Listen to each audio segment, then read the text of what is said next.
From VOA Learning English, this is the Education Report.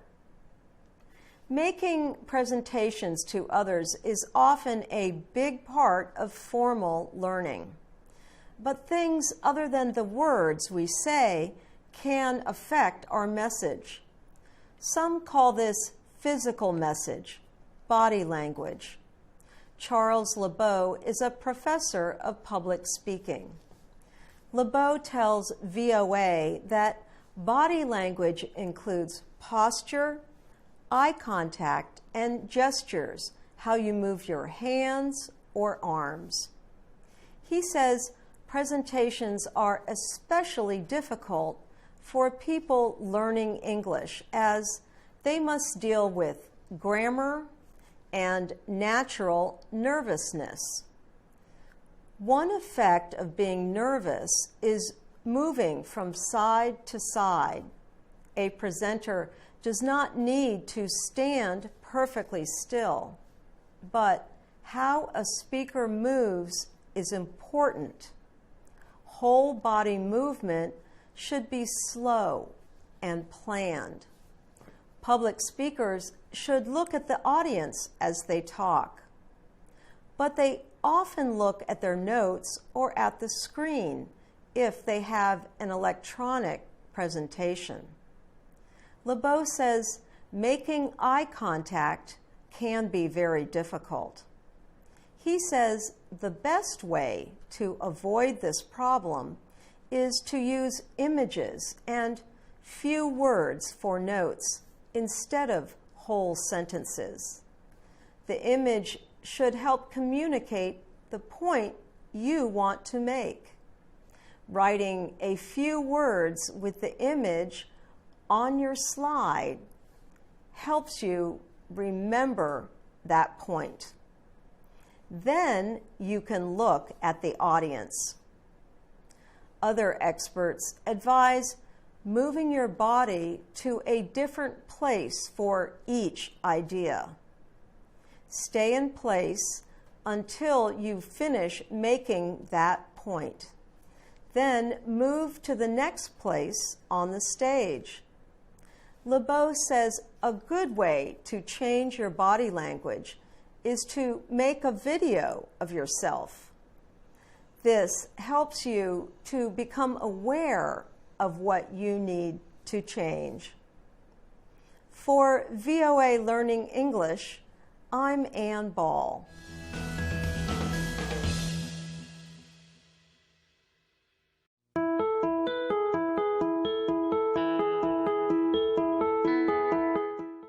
From VOA Learning English, this is the Education Report. Educators across the United States are calling for major changes in the way students are admitted to colleges and universities.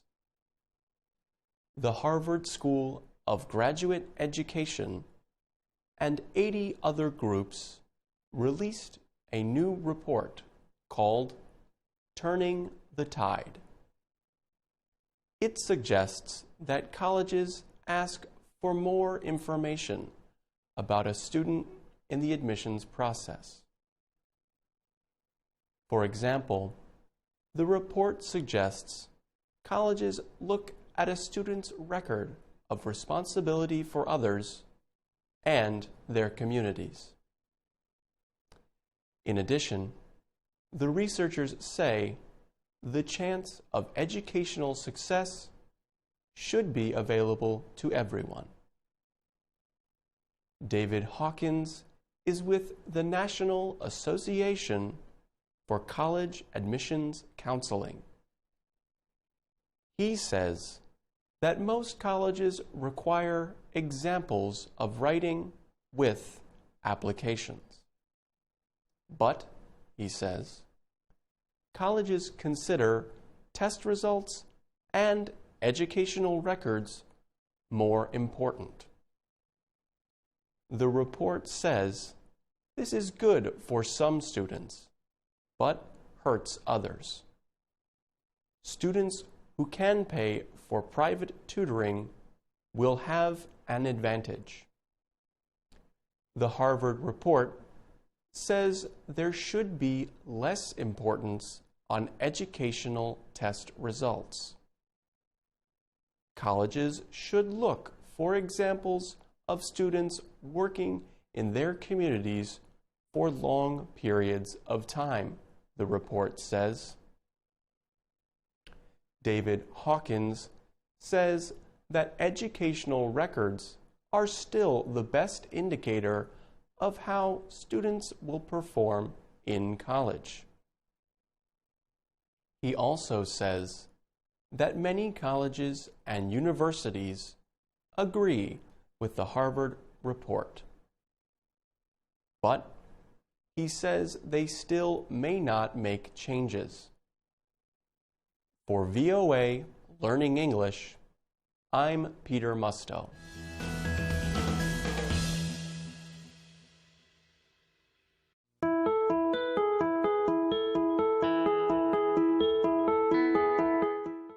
From VOA Learning English, this is the Economics Report. The European Union is not likely to cancel trade barriers on China this year. The European Union is worried that Chinese exports will lead to job loss in member nations. That is what the EU Chamber of Commerce in Beijing said in a recent report. The European Union is China's biggest trade partner. Last month, workers representing trade unions in 17 countries demonstrated in Brussels. Some carried signs that read, "Say no to MES for China." MES means market economy status. The unions blame both China and Russia for creating job losses. Job growth in Europe has been slow. Jörg Wuttke is president of the EU Chamber of Commerce in China. He says unrest is making it extremely difficult for European politicians to support China's request for being granted the status of a market economy. If it is granted, the move would reduce trade barriers and make it easier for Chinese exports to flow to Europe. Critics warn that MES for China could lead to the dumping of goods at unfairly low prices. In trade, dumping is defined as selling a product in a foreign country at below its price at home. But the EU has introduced anti-dumping cases that can block the flow of Chinese goods. According to the EU Chamber of Commerce, all except one of China's industries were suffering from extremely low demand for the amount of goods they can produce. Chinese companies have tried to export surplus steel, which has pushed down global prices. For VOA Learning English, I'm Peter Musto.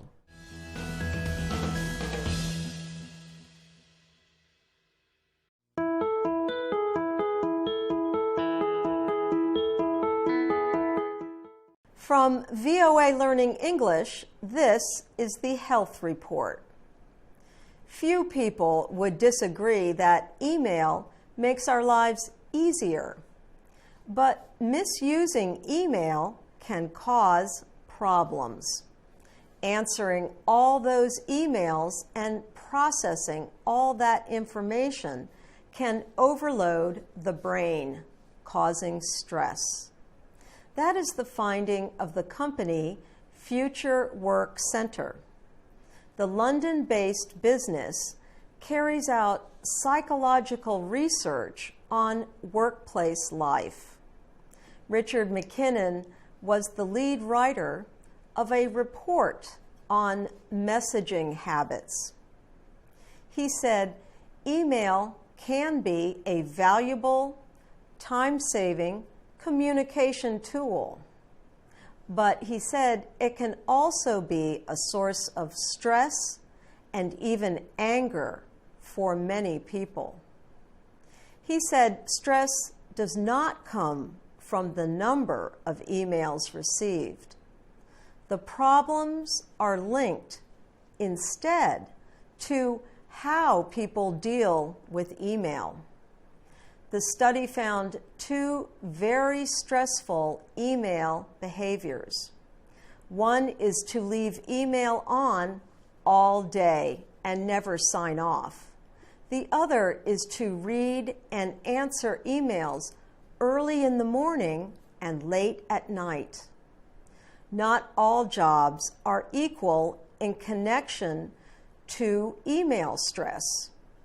The jobs with the most email stress are marketing, public relations, media, and information technology.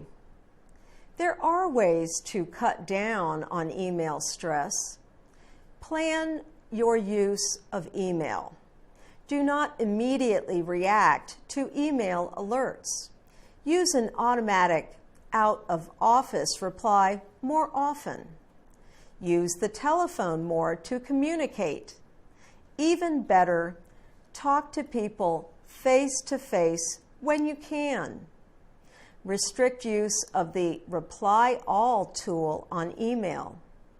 Email is here to stay, so it is important that people control their email instead of it controlling them. For VOA Learning English, I'm Ann Ball.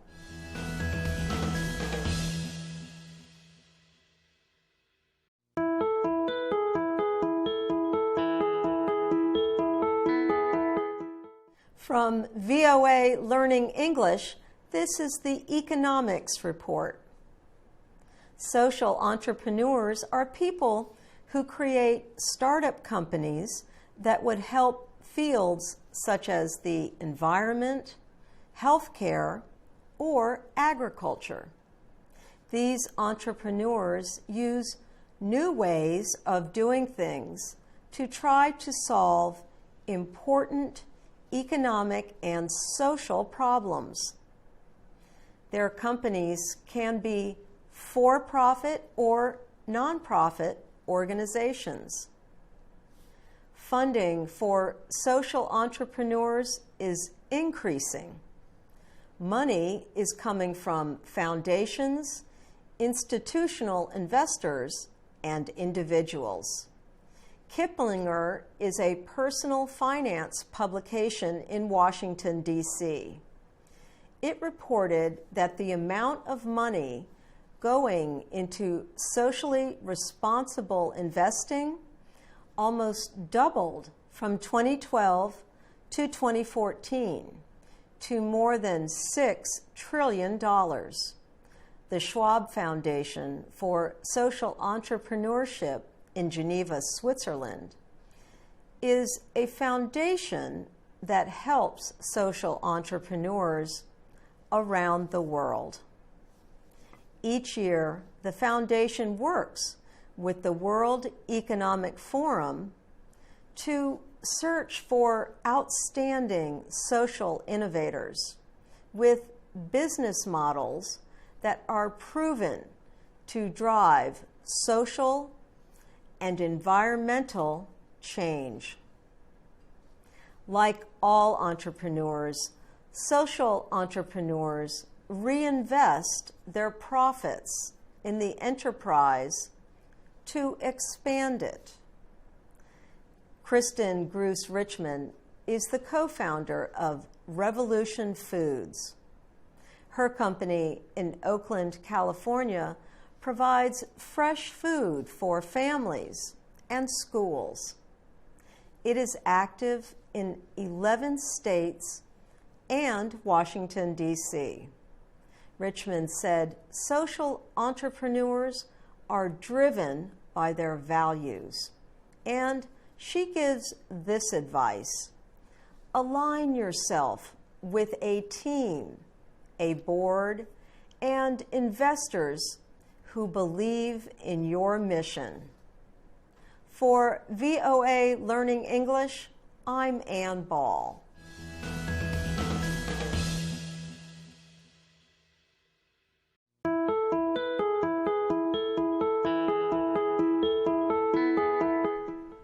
From VOA Learning English, this is the Technology Report.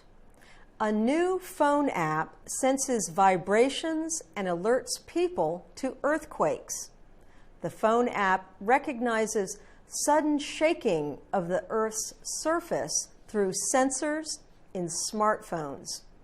The new app is called My Shake. It is the work of 4 researchers at the University of California, Berkeley. They said they created a worldwide warning system that would inform people and give them time to prepare for earthquakes. Other earthquake apps include QuakeFeed, Quakes, and Earthquake.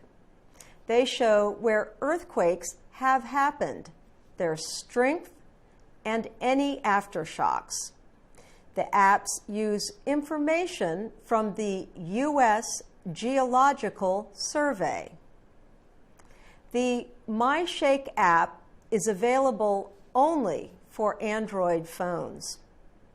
Smartphones are equipped with accelerometers. These instruments measure movement. They also can measure the shaking of a machine, building, or other structure. Activity trackers and apps that count steps or exercise activities use accelerometers. Global Positioning System, also called GPS, apps also use them. My Shake uses phone accelerometers to measure seismic activity. It has been programmed to know the difference between normal activity and earthquake movements. The smartphone then sends seismic information to the app developers. The software developers say their app is correct 93% of the time. Several notifications from one area could mean that an earthquake may be taking place or will take place soon. The app also shows ways to stay safer during an earthquake. The developers say the app will improve as more people use it. For VOA Learning English, I'm Ann Ball.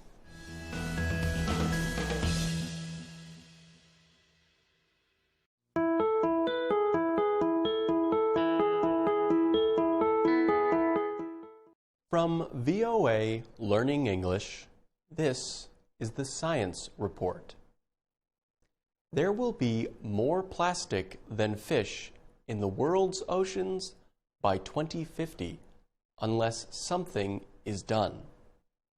That is the warning in a new report from the World Economic Forum and the Ellen MacArthur Foundation. If current waste activities continue, the report says, oceans will contain 1 ton of plastic for every 3 tons of fish in 2025. By 2050, plastics will weigh more than fish, the report says. Each year, about 8 million tons of plastic enters oceans around the world. The report says this is comparable to placing a garbage truck load of waste into the ocean every minute. Not all the plastic waste is purposely thrown into the ocean. Much of it starts the trip as waste on streets and sidewalks. The environmental group Marine Defenders says the street waste flows into pipes and then rivers during rainstorms. Unlike other trash in the ocean, plastic takes hundreds of years to biodegrade or break down. There is a way to lessen the amount of plastics going into the oceans. People can recycle more. To recycle is to change waste into different, useful material. The report's authors say currently only about 14% of plastics are recycled. The Natural Resources Defense Council says research now shows that fish are dying from eating plastics. The material can block their airways. It can also block their digestive systems and cause starvation. The organization says the material can also poison humans when they eat fish that have eaten plastic. For VOA Learning English, I'm Peter Musto.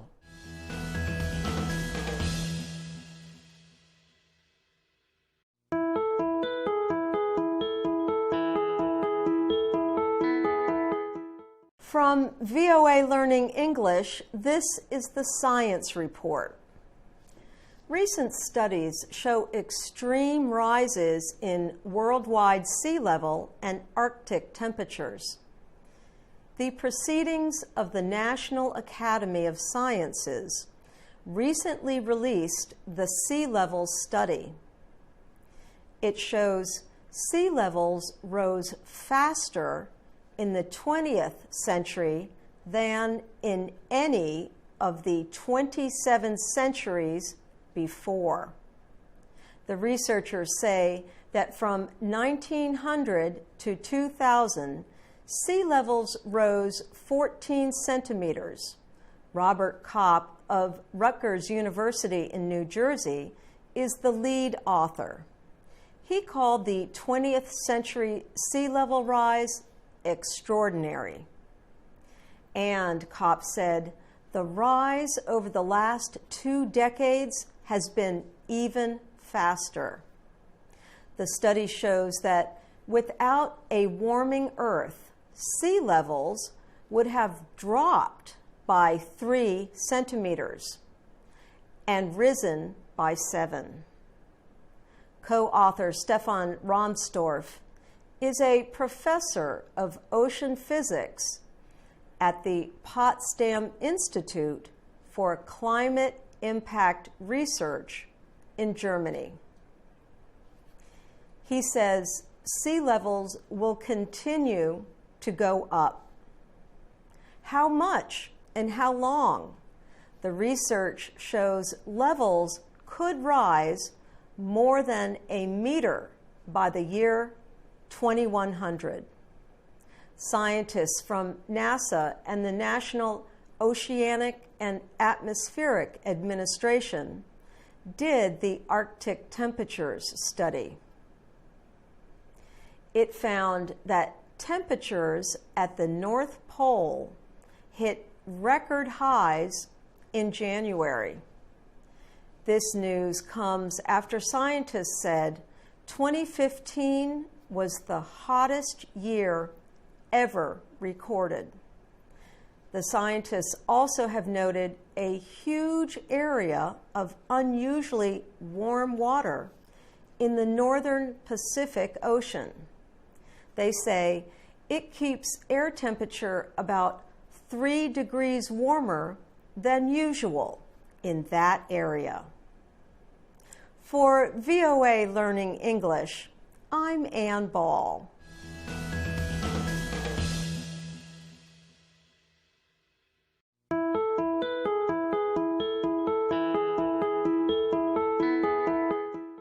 From VOA Learning English, this is the Technology Report.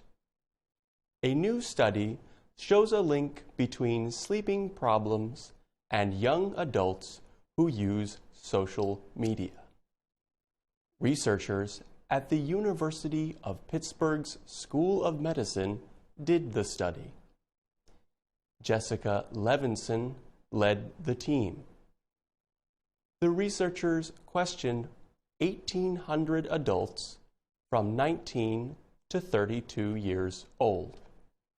The team asked how much and how often they used social media sites like Facebook, YouTube, Twitter, Instagram, Snapchat, and LinkedIn.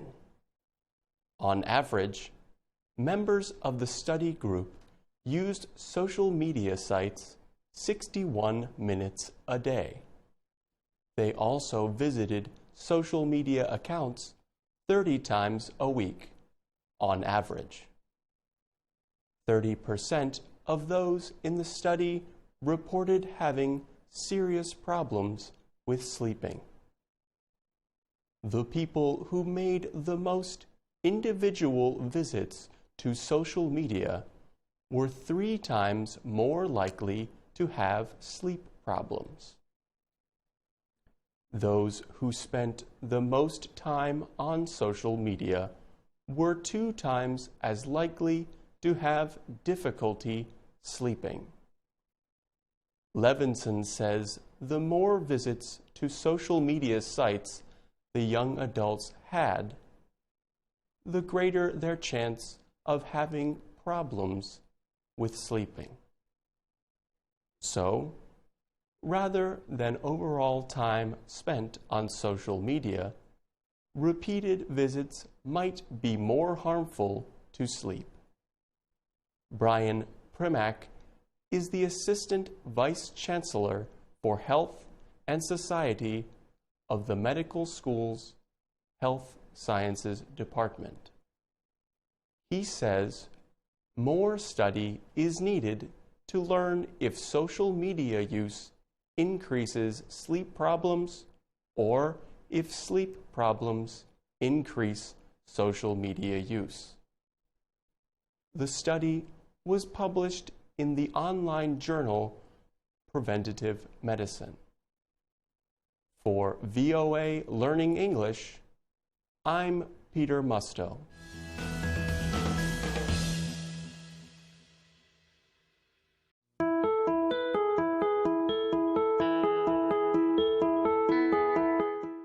From VOA Learning English, this is the Economics Report.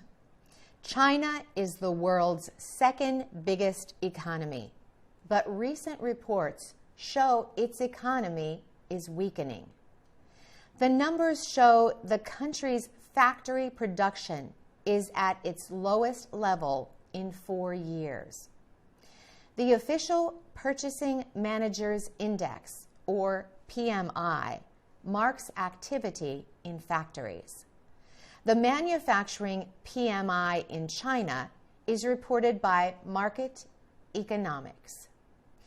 The index in China dropped to 49 in February. In January, the PMI was 49.4.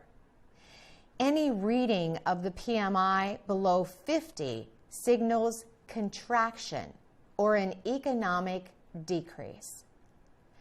It was the 7th month in a row the PMI dropped. Observers of the Chinese economy say February's PMI reading could have been affected by the Chinese New Year. Many factories close for an extended period of time, and workers stay home during the holiday. Another survey shows China's economy is slumping or falling. The Caixin Purchasing Managers' Index fell to a 5-month low of 48 in February. The index calculates economic output, new orders, and employment. The economy in China grew at an annual rate of nearly 7% in 2015. That was the slowest amount of growth in 25 years. To help improve the economy, the Chinese announced a round of spending and added to the money supply. The People's Bank of China recently announced it was cutting the amount of money that banks must hold as reserves. The People's Bank also added $100 billion in currency into the banking system to aid in new lending. For VOA Learning English, I'm Carolyn Presutti.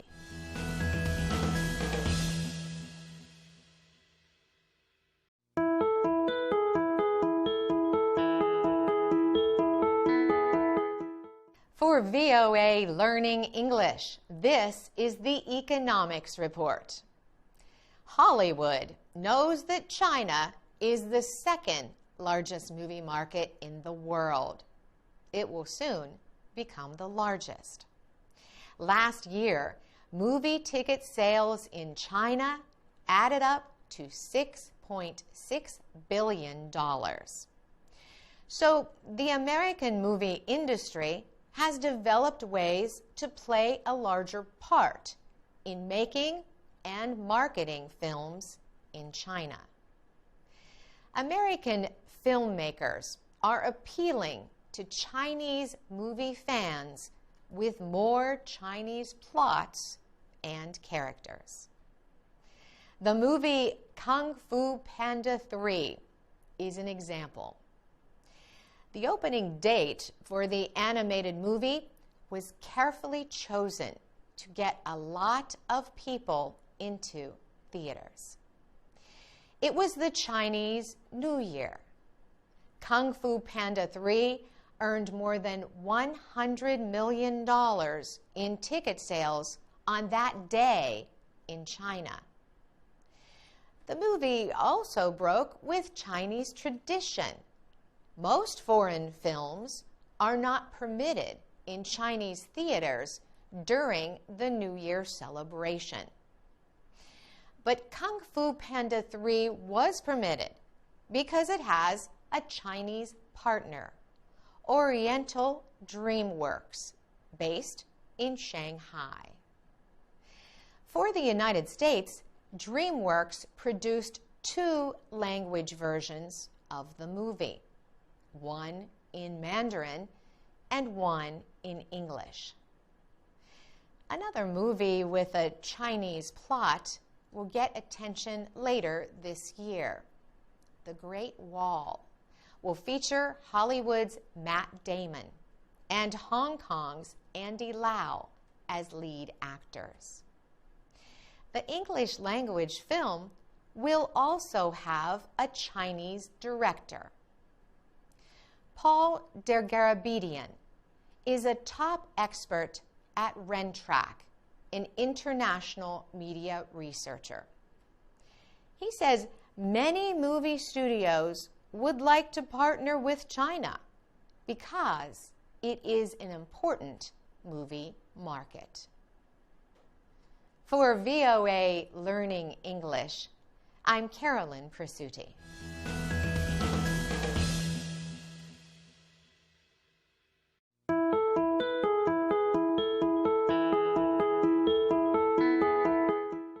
From VOA Learning English, this is the Education Report.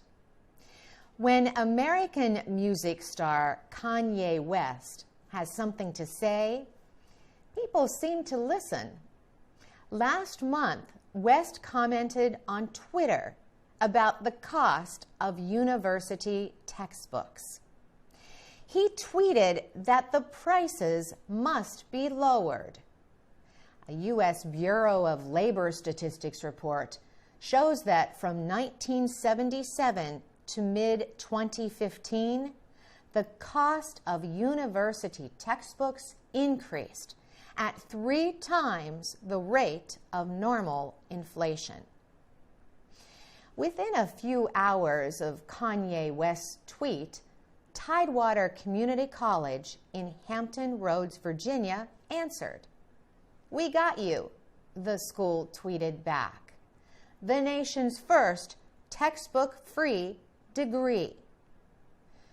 Tidewater began offering what it calls a Z degree in 2013. The Z stands for zero textbooks. The 2-year program provides students with a business degree. Students in the Z degree program do not have to pay for required course materials. They all come from the Open Educational Resources Commons. They are free educational materials anyone can use. You can find open educational resources online at oercommons.org. The University of Maryland University College is another school that uses OER to help its students reduce costs. Most of the school's courses became textbook-free late last year. David Anderson is with the American Association of Publishers. He says that for-profit publishers work hard to reduce the cost of textbooks. He also says that for-profit and non-profit publishers should work together to create the best teaching materials. For VOA Learning English, I'm Carolyn Presutti.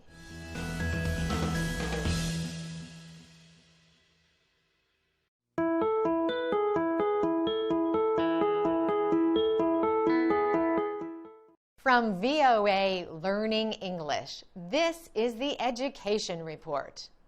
The Philadelphia Refugee Mental Health Collaborative is in the American state of Pennsylvania. The organization teaches refugees the skills needed to live in the United States. Melissa Fogg is the group's program manager. She told VOA that weather, language, and safety are a few issues that can cause problems. There are many unwritten rules. Unwritten rules are behaviors that no one talks about, but that most people understand. Fogg and VOA Learning English worked together to create a list of 5 important issues a new arrival to the U.S. should know about. The first one is to be on time. In the U.S., being on time is a sign of respect. If you are late by more than a few minutes, people will take your lateness as an insult. Number 2, tip in some situations. A tip is extra money.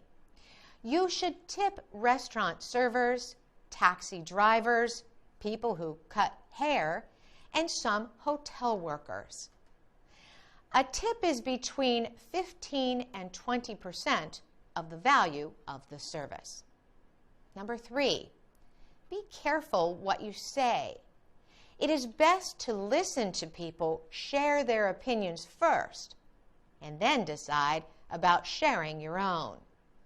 Do not ask about someone's financial or marital situations. But if a person offers you this information, it is permitted. Number 4, be aware of personal space. People in the U.S. feel uneasy when a stranger stands too close to them. Take one step back. When meeting someone for the first time, hold out your hand. And the last one is to have respect for others. This includes waiting in line for your turn. Fogg said, "It takes time and work, but most new arrivals can feel like they belong." For VOA Learning English, I'm Carolyn Presutti.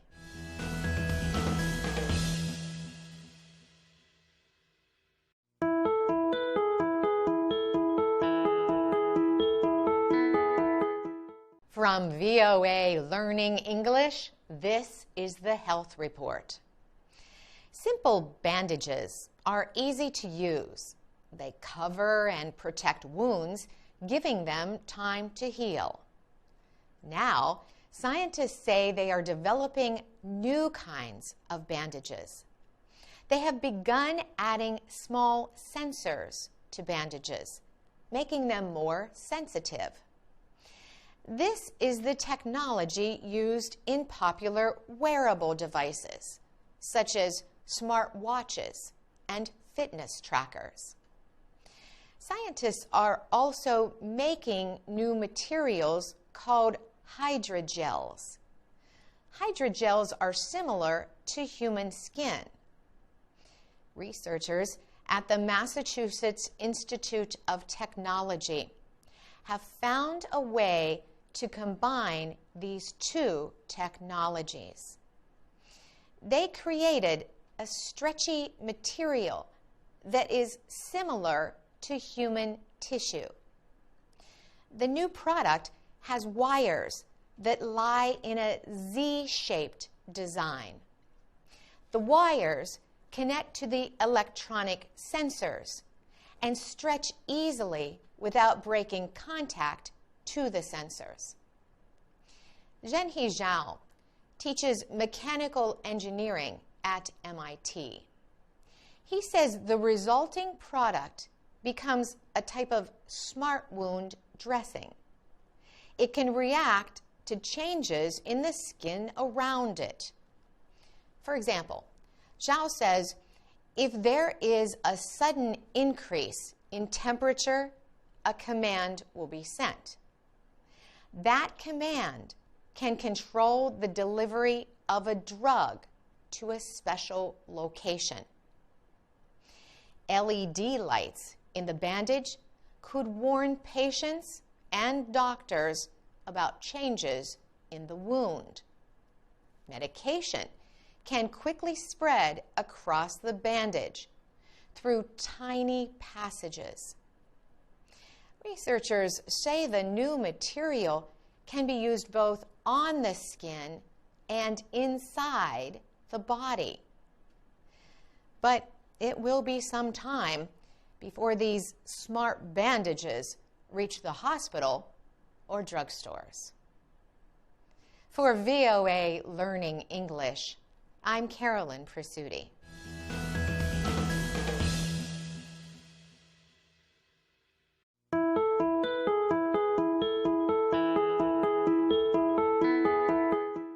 From VOA Learning English, this is the Health Report.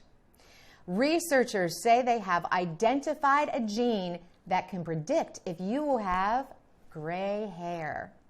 The gene IRF4 was found and studied from the genetic codes of more than 6,300 people from Brazil, Colombia, Chile, Mexico, and Peru.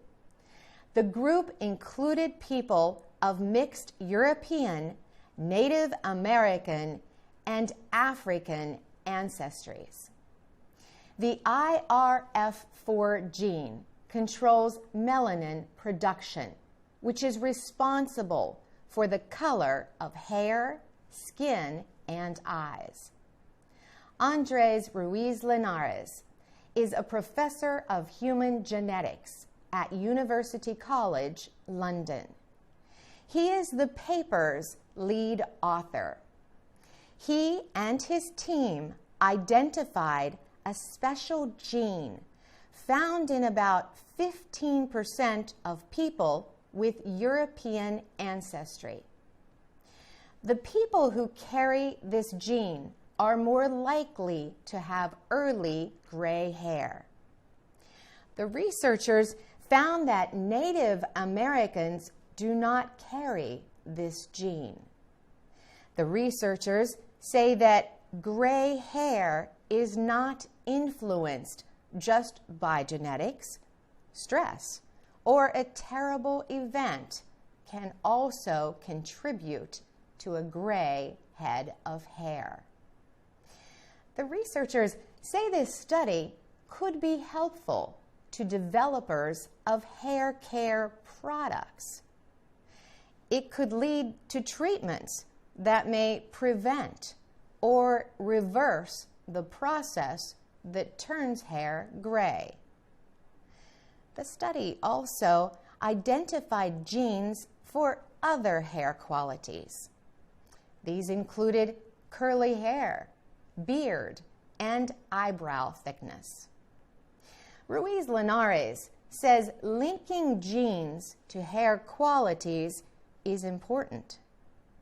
He says it could lead to better analysis of genetic information collected at crime scenes. The journal Nature Communications published the study. For VOA Learning English, I'm Carolyn Presutti.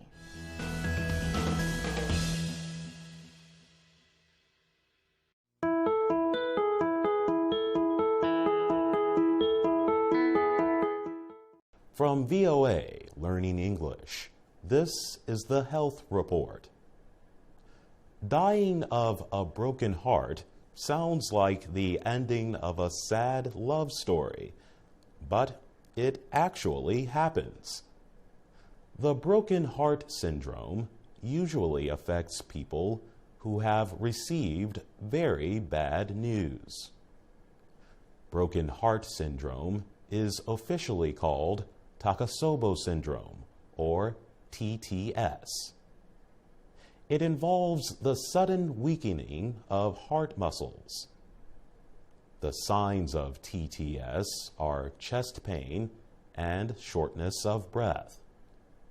Although rare, it can lead to heart attacks and death. Recently, researchers discovered that even happy events can cause TTS. Christian Templin and Yelena Gadri are with University Hospital Zurich. For 5 years, they and a team of researchers tracked 1,750 cases of TTS across 9 countries. The team found that emotional shocks caused TTS in 485 of those 1,750 cases. And within that group of 485, a total of 20 people could be said to have suffered from happy heart syndrome. The events that caused happy heart syndrome include a birthday party, a surprise celebration, and the birth of a grandchild. However, none of these cases of happy heart syndrome caused death. Gadri and her team published their findings in the European Heart Journal. They found that TTS affects mostly women. About 95% of the patients in both the broken heart and happy heart groups are women. Happy and sad life events are, of course, very different. Further studies are needed to figure out if both kinds of TTS events share the same pathway in the central nervous system. For VOA Learning English, I'm Jonathan Evans.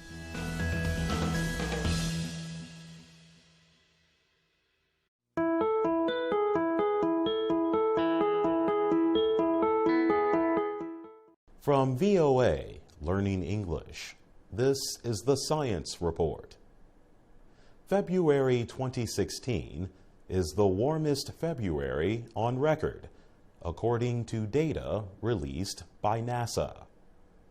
worldwide surface temperatures were 1.35 degrees Celsius warmer than average. That broke the record set in January, which was 1.15 degrees Celsius above average. Monthly temperatures were compared in the base years between 1951 and 1980. Some climate scientists were surprised by the extent of the warming. Jeff Masters and Bob Hansen from the website wonderground.com say the findings are a true shocker. They say it is another reminder of the continuing rise in the world's temperature resulting from human-produced greenhouse gases. Greenhouse gases trap heat in the Earth's atmosphere. They are gases like carbon dioxide, methane, and water vapor. Climate expert Paul Knappenberger says the weather event El Niño is also to blame for this year's high temperatures. El Niño is the result of a band of warm water in the tropical Pacific Ocean. When the heat from that water is released, the Earth's temperature goes up. Knappenberger says the combination of greenhouse gases and the El Niño causes a slow rise in the Earth's overall temperature as short-term rises and falls take place. He adds that after an El Niño, there are often La Niña events. He said this can lead to cooler than normal weather conditions. El Niño and La Niña can shift back and forth every 2 to 7 years, causing extreme weather. For VOA Learning English, I'm Jonathan Evans.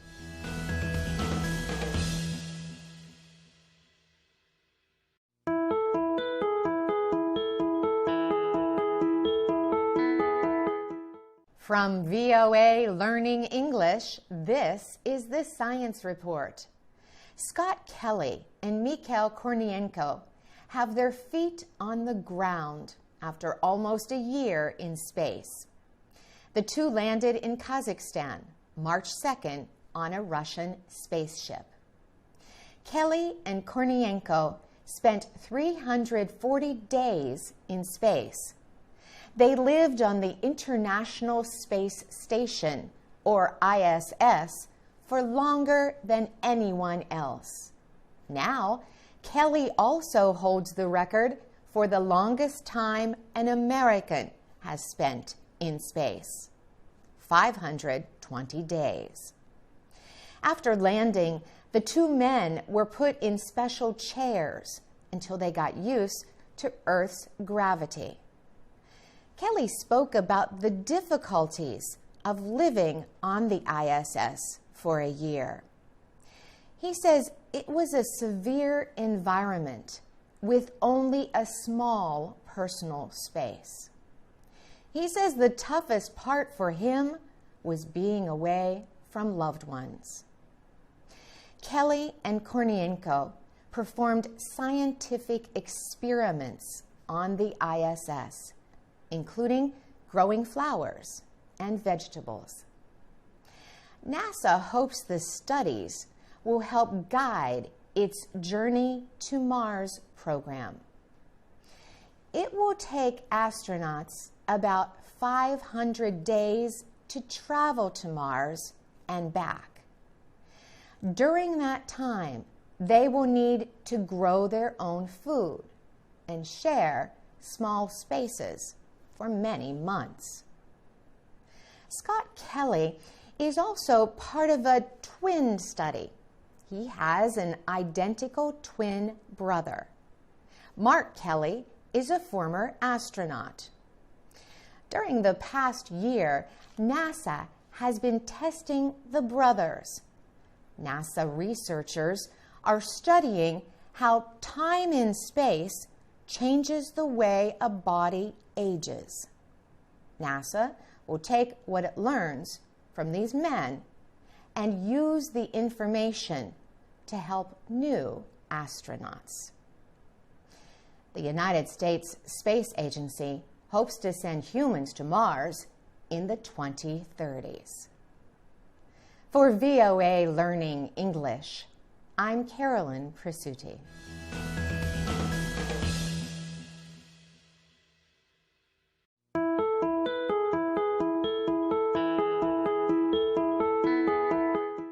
From VOA Learning English, this is the Technology Report. The United States Federal Bureau of Investigation, or FBI, has taken legal action in the American court system against the technology company Apple. The case involves an Apple iPhone 5C. The smartphone belongs to killer Syed Farook. Farook and his wife murdered 14 people in San Bernardino, California on December 2nd. They were killed in a gun battle with police later the same day. Investigators found an iPhone Farook used. Farook was employed by the San Bernardino County Department of Public Health. They own Farook's iPhone 5C. The Public Health Department gave the FBI permission to collect information from the phone for their investigation. But the phone is locked with a secret password. The phone has a built-in tool that will remove all its information if the password is not correct after trying 10 times. Last month, a judge in Riverside, California, ordered Apple to create software to unlock the phone. The judge's order was supported by the FBI. Apple CEO Tim Cook claims the order violates Apple consumers' privacy rights and sets a bad example. He says it could take away the freedoms and liberty that government is meant to protect. Cook considers the software too dangerous to create. Once created, he argues, criminals could use the software to unlock iPhones and steal private information. This case may be argued for many months and years to come. For VOA Learning English, I'm Carolyn Presutti.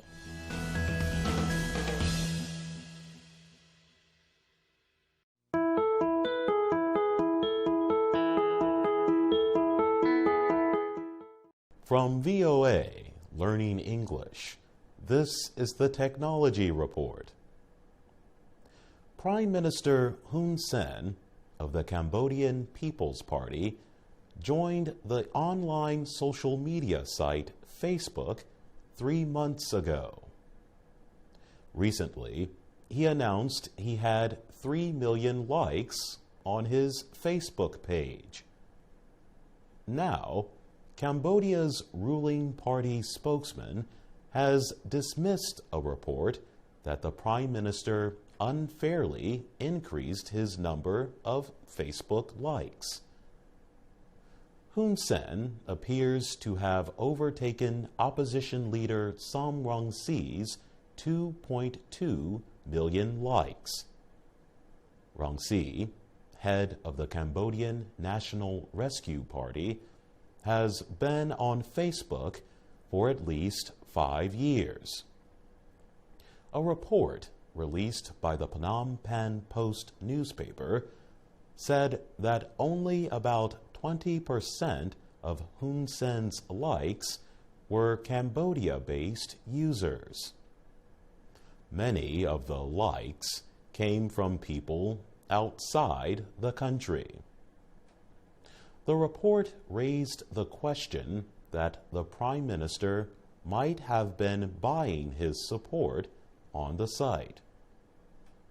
Nye Mose is head of the Internet Technology Department at an online rights advocacy group. He explains that Facebook users can pay money to advertise their Facebook page, a method known as boosting. Chuk Sopiap is executive director of the Cambodian Center for Human Rights. She says that a politician's popularity should not be judged by social media activity, but by their work as public officials. Hun Sen has been in power for more than 30 years. Political observers say Hun Sen is hoping that he can use Facebook to gain popularity.